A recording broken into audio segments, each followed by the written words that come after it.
पवन सिंह का गाना पियर फराक बना दिया बवाल रिकॉर्ड।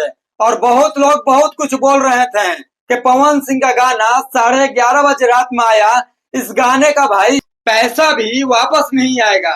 तो मैं आपको जानकारी के लिए बता दूं, पवन सिंह नामी ब्रांड है, वो पैसे के पीछे नहीं भागते हैं। गाना ये मार्केट में तबाही मचा रहा है।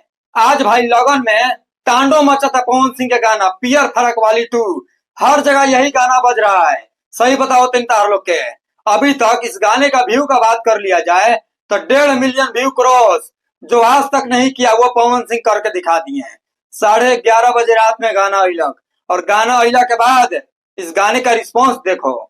अगर यह गाना 9:30 बजे सुबह दिन में आता तो हमारा बुझाता अभी तक 4-5 मिलियन व्यू क्रॉस हो जाता। लेकिन भाई पवन सिंह है, जब इनका मूड बनता है तबे गाना आउट होला।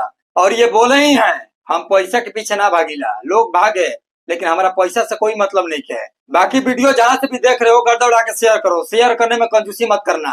और पियर फरक 2 कहाँ कहाँ किस किस जगह तांडव मचा रहा है कमेंट करके बताइएगा। और जो लोग बोल रहे हैं कि बहुत बड़ा नुकसान हो गया, पवन सिंह का गाना 11:30 बजे रात में आया तो इस गाने पे उतना व्यूज नहीं चढ़ा, तो भाई हर चीज पैसे ना होला। पियर फराक तांडव मचा रहा है, दबदबा है इस गाने का। अभी लगन खत्म नहीं के भाई, लगन खत्म हो जाइनु ती गाना भाई तांडव मचाई। बाकी ये गाना प्योर लगन स्पेशल सॉन्ग बा। इस गाने को लिखे हैं आशुतोष तिवारी और म्यूजिक दिए हैं प्रियांशु भाई। पावर स्टार पवन सिंह और शिल्पी राज का कंटाप आवाज बा। पवन सिंह के आवाज के तो भाई जोड़े नहीं के, उनका आवाज केहू ना काट सकेला। कुछ गा दिए नु उहे वायरल हो जाला।